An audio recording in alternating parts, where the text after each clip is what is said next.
राजधानी दिल्ली में रविवार सुबह मौसम का मिजाज बदला और दिल्ली में तेज हवाओं के साथ झमाझम बारिश हुई।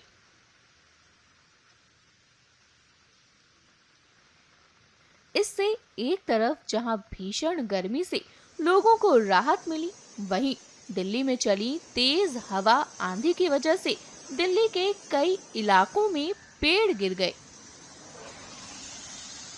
वहीं दिल्ली के सफदरजंग एन्क्लेव में आंधी के चलते एक मोबाइल टावर भी गिर गया, जिससे हड़कंप मच गया।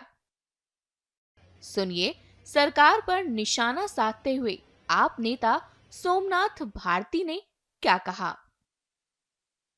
दुखद है इस प्रकार की घटना घटी है, लेकिन सुखद ये है कि मोबाइल टावर उस दिशा में नहीं गिरा जहां लोग रहते हैं।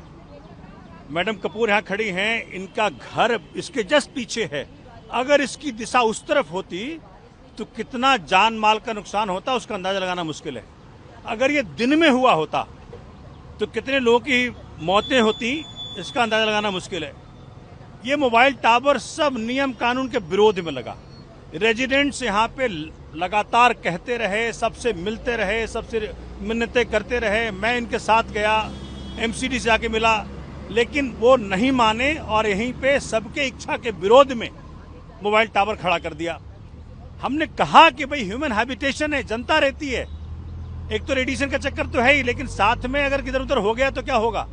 वही हुआ जिसका अंदेशा था, लेकिन परमात्मा का आशीर्वाद है कि ये गिरा दूसरे तरफ। और आज हम मांग करते हैं कि क्षेत्रीय विधायक भी, उनके पास भी लोग गए थे, उन्होंने भी ना सुनी। जो एमसीडी के लोग थे उन्होंने भी ना सुनी, पुलिस ने भी ना सुनी। कहते हैं कि एमपी के पास भी गए थे, उन्होंने भी ना सुनी। तो अब कहाँ जाएं ये?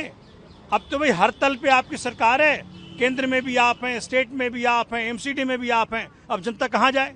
अगर आप नहीं सुनेंगे तो मैं सबको लेके गया था कमिश्नर साहब के पास, उन्होंने आदेश भी दिया, लेकिन पता नहीं किस ताकत में उन्होंने फिर हमारा काम नहीं किया।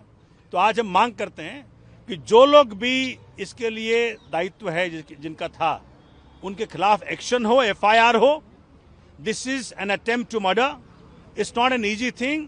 ये तो बचाव हो गया, अलग बात है, लेकिन अगर ये उल्टा हुआ होता तो इमेजिन करके देखें क्या होता।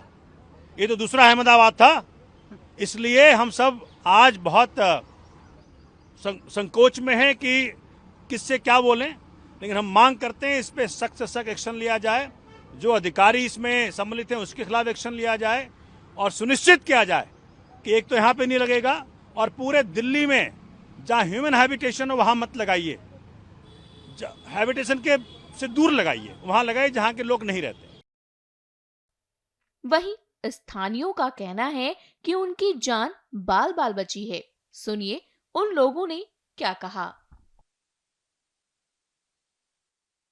ये जो टावर गिरा है उसके जस्ट पीछे हमारा घर है, पर अब ये देखते हैं ये रात को 4 बजे गिरा है। ये तो भगवान की कृपा थी, हमारे ऊपर भगवान का आशीर्वाद था कि ये दूसरी साइड में गिरा।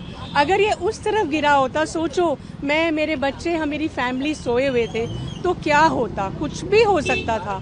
तो इसलिए हम तो ये सरकार से प्रार्थना करते हैं। पहले भी हमने बहुत अपोज किया, लेकिन किसी ने हमारी नहीं सुनी। तो अब यही है कि इसको यहाँ से हटाया जाए। हम तो कहते हैं यहाँ पे लेटा है तो लेटा ही रहने दो, कि यहाँ पे अब सबका रास्ता बंद हो, जब तक पता चले। आगे जब ऊपर जाके जब सब कंप्लेंट करेंगे तभी सरकार को पता चलेगा कि इतना करने। ये नाला है, नाले के ऊपर बना है। झूठ बोलकर बोला कि यहाँ पर लाइट लग रही है, पर वो तो भगवान हमारे साथ थे। हम तो गुरु जी का आशीर्वाद करते हैं, तो यहाँ पर ना लगे। सुबह 4 सवा 4 बजे के करीब ये पोल गिरा है, और अगर हम लोगों ने इतना प्रोटेस्ट किया, इतना मतलब हमको पुलिस ने कोई साथ नहीं दिया। सबसे बड़ी बात, कोई किसी ने भी, किसी एमएलए ने, किसी ने भी हमारा साथ नहीं दिया। कोई थोड़ा बहुत गाइड किया, सोमनाथ भारती जी ने हमारे को यहाँ पर आके, जबकि उनका कोई मतलब लेना देना भी नहीं इसमें, मगर उन्होंने हमारी पूरी हेल्प करी।